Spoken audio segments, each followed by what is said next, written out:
Programme attend Saturday क्लबचा करून मला खूप बरं वाटलं. आणि पूर्वी भिडेंनी स्थापन केलेल्या छोट्याशा संस्थेचं आज एवढं विकराळ रूप झालेलं विराट, ते बघून मला खूप आनंद झाला. या उद्योग बोधचा लोकांना बराच फायदा होईल असं मला अगदी गॅरंटी वाटते. आणि अशा टाईपचे इन्स्पिरेशन कार्यक्रम वारंवार होणं गरजेचं आहे. सर, मग या सगळ्यामध्ये असं आहे का, की मराठी माणूसच मराठी माणसाचे पाय खेचतो? ऍक्च्युली प्रत्येकाचा दृष्टिकोन आहे. आपलं किती कुणी पाय खेचले, तोंड वेडीवाकडी केली, तर आता मला कळतं सॅटर्डे क्लबचे काही लोक तोंड कोणाचं नाव काढलं की तोंड वेडीवाकडी कर, ते त्यांचं कर्म आहे. आपण त्यातला चांगला गुण घेऊन, आता एक कॅमेरा सुंदर काढतात, छायाचित्र चांगलं काढतात, व्हिडिओ करतात, हा त्यांचा गुण घ्या ना तुम्ही.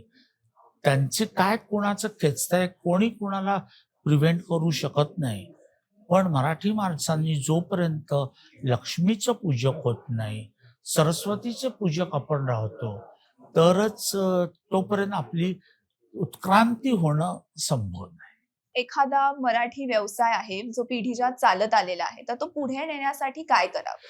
पुढे नेण्यासाठी म्हणजे काय, की धंद्याचं बालकडू जे आहे, हे लहानपणापासून लहान मुलांना हे करणं, म्हणजे आपण डायनिंग टेबलवर बसतो, तर ते वातावरणात ऑटोमॅटिक माणसं तयार होतात, की कशी चित्त हे चित्त पाहिजे, नंतर हा ॲम्बिशन पाहिजे, आपल्याला लक्ष्मीचा संचय करायला पाहिजे. आणि तुमच्याकडे जास्त पैसे असतील तर तुम्ही डोनेट करा ना.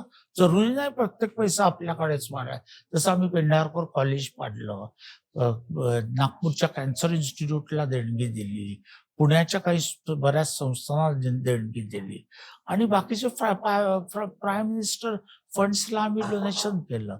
जोपर्यंत आपण डोनेशन करत नाही आणि डोनेशनसाठी पैसे करायला कमवायला लागत नाही, हे जोपर्यंत आपल्याला होत नाही, सगळे यशस्वी लोक एक वेळे जेवून दिवस काढलेले आहेत, इतकी त्यांची परिस्थिती खराब होती, मग ते कसे वरती जाऊ शकतात? याचा अर्थ सॅटर्डे क्लबची मराठी लोक पण वरती जाणार, त्यांनी जर चिकाटी सोडली नाही.